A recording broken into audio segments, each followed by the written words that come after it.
All right, Chadwick, tell me a little bit about your off season. How was it, and what were you working on?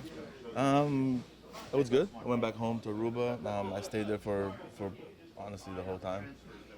Visited Atlanta a couple times, but mostly just stayed in Aruba with baseball stuff. And yeah, just spent some time with family, spent some time with my son. Just enjoying my island. And yeah, got into baseball about a month after I got there, and now we're back here. How does it feel coming into camp? Maybe a little bit differently when a guy like Travis Darno not here in the clubhouse. It's different, and I've said this before. I owe a lot to Travis. For the past 4 years, he's been a really, really good mentor to me. He's always there when I need him. I picked his brain a lot, and I appreciate him for always having an answer for me and always pointing me in the right direction.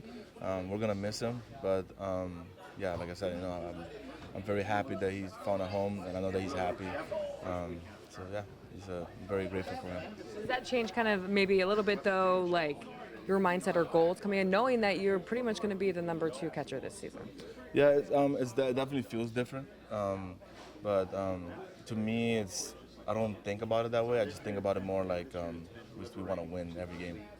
We want at the end of the day we want to be the last team to win a game in the baseball season. So I think that's just keeping that mindset on a day-to-day basis is gonna make you not think about everything.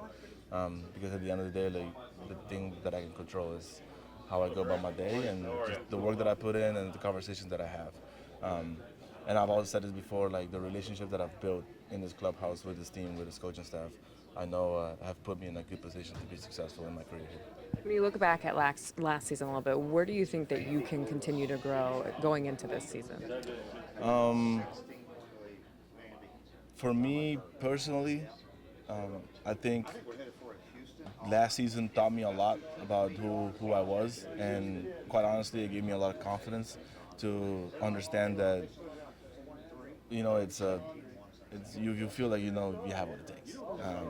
So to me, it's just understanding everybody better this year because the years change, and I think that's like one very important thing is that every year um, guys are different. Things may come up that haven't come up in the past, but my job is to listen to those guys as much as possible, keep getting information, and keep processing them in the right way to help us win every game. And I think that to me is the biggest goal for me this year is to keep doing what I did last year and just adding bits and pieces here and there and just understanding everybody and try to come up with a plan for each individual, especially the pitchers, to be successful. Yeah, how do you develop those relationships with each pitcher? Because each pitcher is different and might have different things that they need while you're out there. So how do you kind of do that during spring training? Well, I think the most important thing is understanding who they are as a person. Personally, for me, just having a cup of coffee with them or just sitting with them at breakfast and just hearing their thoughts. Because sometimes, even when they throw a bullpen, is you have a different perspective than one they have. But like I said, we were the best staff in Major League last year, and I don't see why we wouldn't repeat that this year. So I think we have a very, very talented group that I'm very excited to work with. Are there any young arms that you kind of see maybe to think that maybe they'll make the squad this year or we should be watching this offseason? I'm just excited to see Shwelly pitch the whole year. I mean, I think this guy's special, man. And I think his demeanor is also next level. Just the way that he carries himself. We have a lot of guys in here who are going to compete, but me personally, I'm excited to see Shwelly pitch a whole year and see where he ends up. I think he's going to have a really good year again. Why is he special? Like what makes him so stand out to you? He's it just feels like nothing gets to him, and I think that's one of the qualities that I've seen in the past of really good pitchers. And also having a Cy Young next to him, it's gonna help him so much. And he's very blessed to have Chris by his side and keep helping him and keep answering all the questions that he has. And I think him being the person that he is, the sponge that he is, I think I'm very confident that he's going to be elite. Now, one of the young catchers in the clubhouse is Baldwin. Mm-hmm. So, what have you just seen from him and his growth this year? Ball's a stud. I mean, he's a really, really good baseball player, and I know that he has a very long, successful career ahead of him. I played with him all last year, and people don't understand. Like this guy is an even better human being than he is a baseball player. I love this kid, And I enjoyed every single day with him at the ballpark last year, and I just can't wait to see him keep being good and keep doing what he's doing. All right, so he did share with us that a nickname he has for you is Sparky. Do you want to talk about that nickname at all, or how you earned it? Kind of defend yourself a little bit. I think he said it. So it was quick.